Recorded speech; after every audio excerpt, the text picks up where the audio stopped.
दिन तो बिजी रहता है, पर बिजी में इजी महसूस होता है। बिजी लाइफ इजी लाइफ लगती है।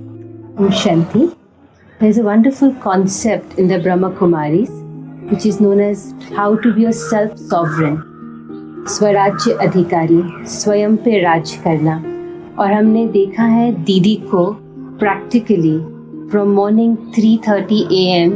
till night whenever she goes to bed, she's always handling herself, carrying herself like a self-sovereign। एक राजा की तरह दीदी अपना पूरा दिन बिताते हैं।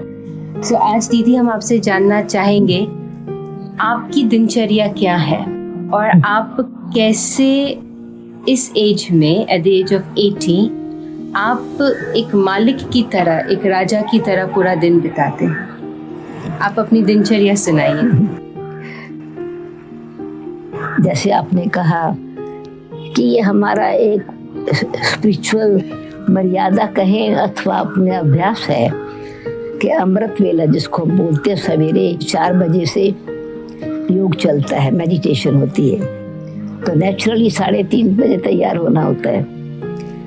तो उसमें परमात्मा के साथ संबंध जोड़ने से वो जो आत्मिक शक्ति मिलती है वो फिर सारा दिन काम करती है।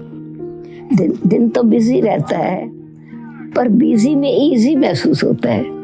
बिजी लाइफ इजी लाइफ लगती है, क्योंकि वो बहुत जॉय से है, एक उमंग उत्साह है।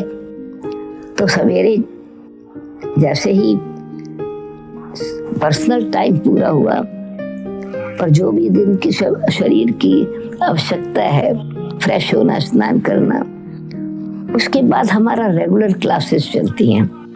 मॉर्निंग स्टडी जिसमें बाहर के जो घर में रहने वाले स्टूडेंट्स हैं वो क्लास करने आते हैं।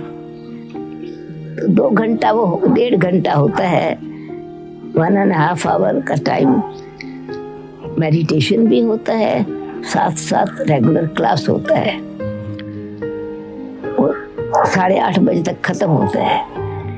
क्लास खत्म होने के बाद कोई ना कोई सामने आता है जिसको कोई क्वेश्चन पूछना है, कोई क्लैरिफिकेशन चाहिए। फिर नाश्ते का टाइम है बराबर। तो नाश्ते के पहले ही कुछ दिनचर्या बन जाती है दिन भर की। कुछ पर्सनल अपॉइंटमेंट होते हैं और कुछ हमारी रेगुलर एक्टिविटी है, क्योंकि अपनी जो सेवा है सिर्फ एक स्थान की सेवा नहीं है, पूरे यूरोप सेवा केंद्रों की।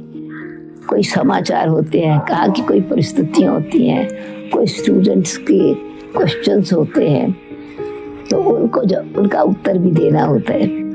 तो फिर कुछ समय थोड़ा ईमेल्स पर थोड़ा पढ़ना और उसके बाद क्या उनको जवाब देना है, तो ऐसे 1 घंटा करीब उसमें चला जाता है।